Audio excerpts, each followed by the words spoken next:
আসসালামু আলাইকুম রহমতুল্লাহ বারকাতু। প্রিয় দর্শক শ্রোতা, সবাইকে শুভেচ্ছা। আমি একটা গুরুত্বপূর্ণ বিষয়ে কথা বলছি আপনাদের সামনে।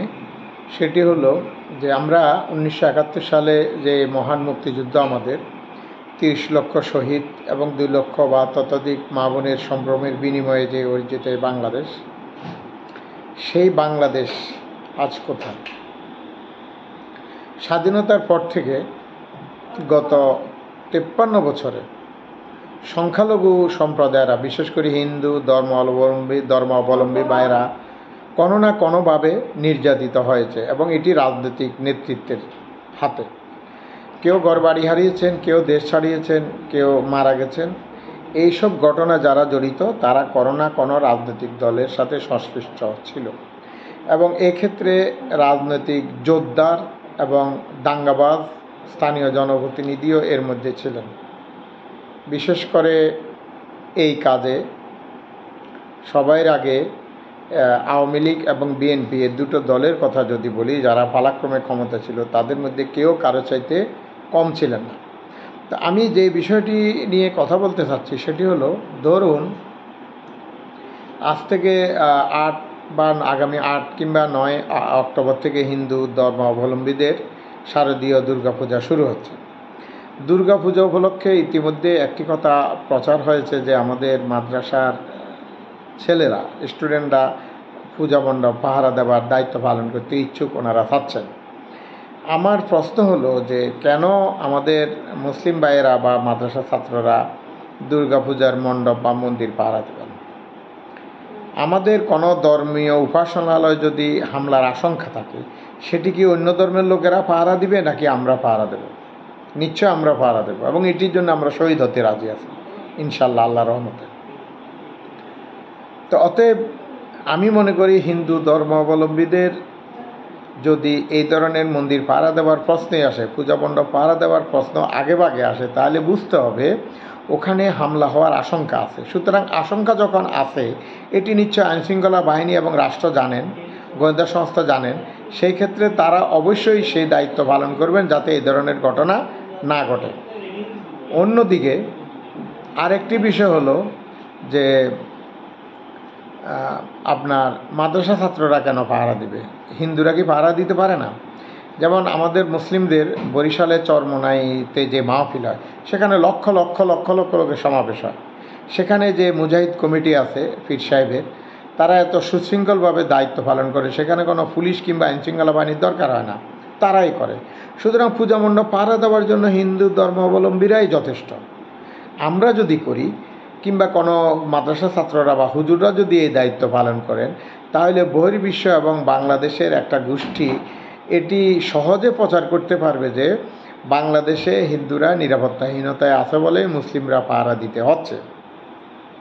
পশ্চিমবঙ্গে কি আমাদের কোনো কিছু হিন্দুরা পাহারা দেয়? খুব কম। পাহারা দেওয়ার দরকার নেই, আমাদের মুসলমানরা যথেষ্ট শক্তিশালী আল্লাহর রহমতে।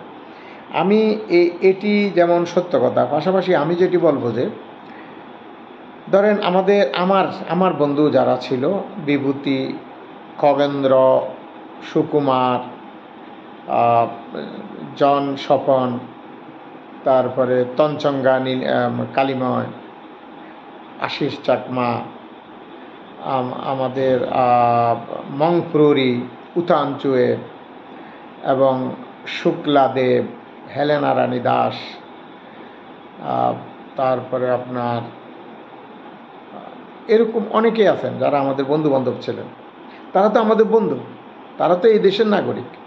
আমরা সবাই নাগরিক হিসাবে বাংলাদেশি, আর জাতি হিসাবে আমরা বাঙালি। এটি অস্বীকার করার কোনো সুযোগ নেই। যারা অস্বীকার করবেন তারা নিজের অস্তিত্বের সাথে বেইমানি করবেন এবং তাদেরকে অন্যভাবে ধরা হবে, মানুষ মূল্যায়ন করবে।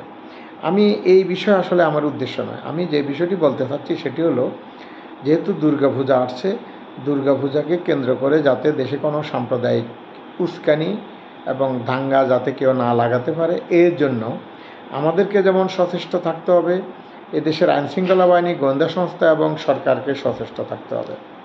আমি আপনাদেরকে যেই বিষয়ে আজকে আমার এই আলোচনা, আমি একটা ভিডিও দেখাচ্ছি, আপনারা দেখুন। এই ভিডিও দেখলে আপনারা বুঝবেন। শরীফ করে কোরআন শরীফের অর্থ পর্যন্ত করে, যেখানে অ্যাসেম্বলি 15 মিনিট হওয়ার কথা সেখানে 20 মিনিট ভাষণ পর্যন্ত বলতো। আর আমরা বলছি স্যার এটা তো আমাদের গীতা পড়তে হবে না, কয় সময় হয় না, তোমরা গীতা পড়তে হয়তো গীতা পাঠ হইতো ওরা গীতা বন্ধ করে, এরা আগে বন্ধ করছিল, তারপরে কমপ্লেন দেওয়ার পর শুরু করছে, আবার ওরা বন্ধ করছে। কালকে আমরা যেহেতু বলছি উনি এখন বলে সময়ের সময় এটা হচ্ছে, কিন্তু উনি কিন্তু বক্তব্য দেয় 20-25 মিনিট করে হচ্ছে কি হলে কোরআন শরীফ পড়ে ওরা আমাদেরকে বলে। এটা হলো আপনার আমাদের দাসপাড়া রংপুরে বসিমউদ্দিন বালিকা উচ্চ বিদ্যালয়ের শিক্ষার্থীদেরকে, সব ধর্মাবলম্বীদের শিক্ষার্থীদেরকে, হিন্দু মুসলিম সবাইকে কোরআনে সূরা মুখস্থ করতে বাধ্য করা হচ্ছে, হিজাব পড়তে জোর করা হচ্ছে, ইচ্ছে মতো নোংরা ভাষায় গালি দিচ্ছে, স্কুলে গীতা পাঠ বন্ধ করেছে এবং একজন বিবাহিত হিন্দু মেয়ে শাঁখা সিঁদুর কেন পড়েছে সেটি নিয়ে প্রশ্ন তুলেছে। আমরা তো এটার জন্য ছাত্র জনতার মহান গণ অভ্যুত্থান হয়নি, এখানেই শেষ নয়, আরও একটি ঘটনা আছে, দেখুন।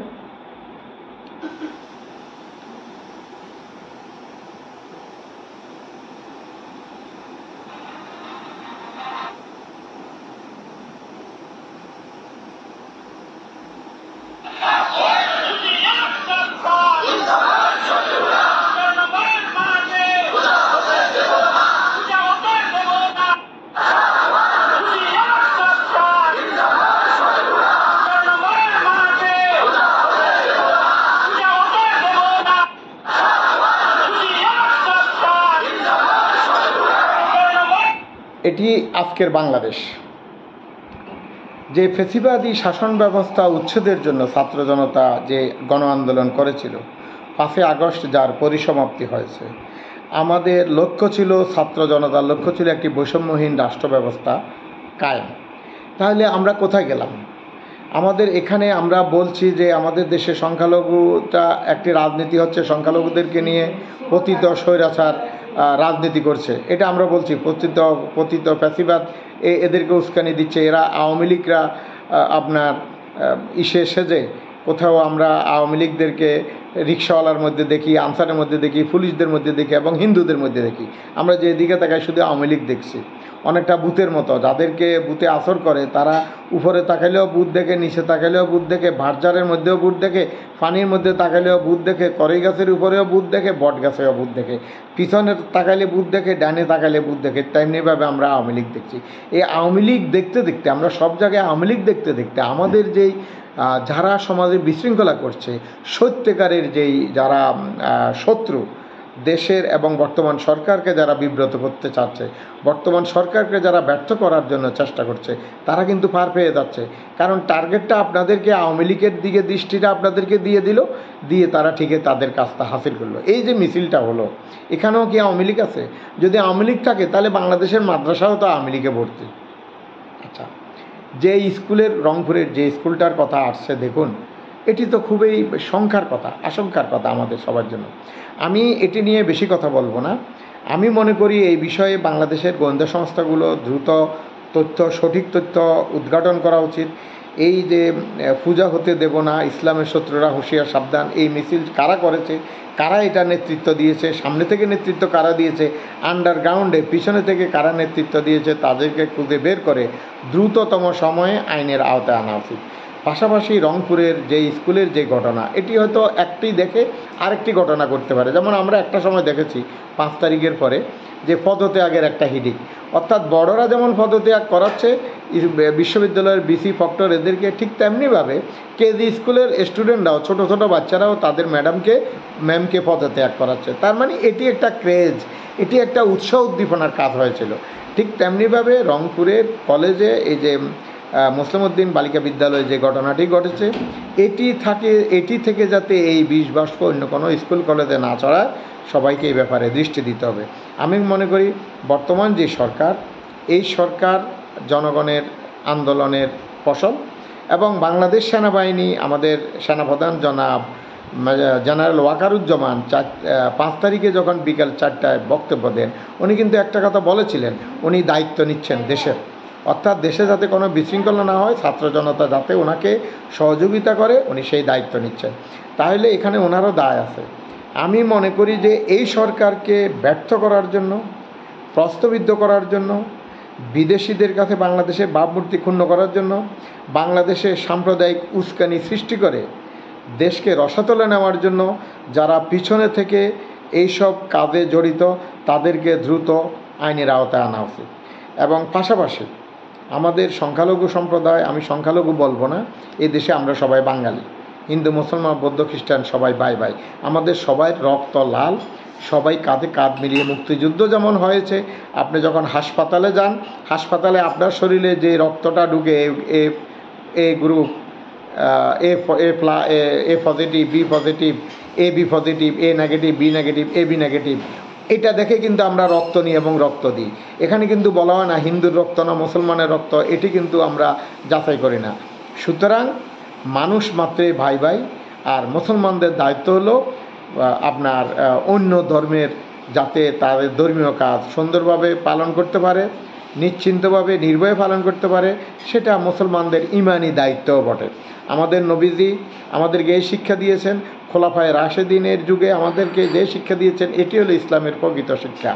এর বাইরে যারা করে তারা অবশ্য জঙ্গিবাদ, তারা মতলববাদ এবং তারা সন্ত্রাসবাদকে উস্কে দিচ্ছে। আমি মনে করি আমাদের মুরব্বী, আমাদের প্রিয় স্যার, মাননীয় প্রধান উপদেষ্টা, প্লিজ এই ধরনের অপশক্তিকে অঙ্কুরে বিনষ্ট করা উচিত। সবাই ভালো থাকবেন, ধন্যবাদ। আসসালামু আলাইকুম রহমতুল্লাহ।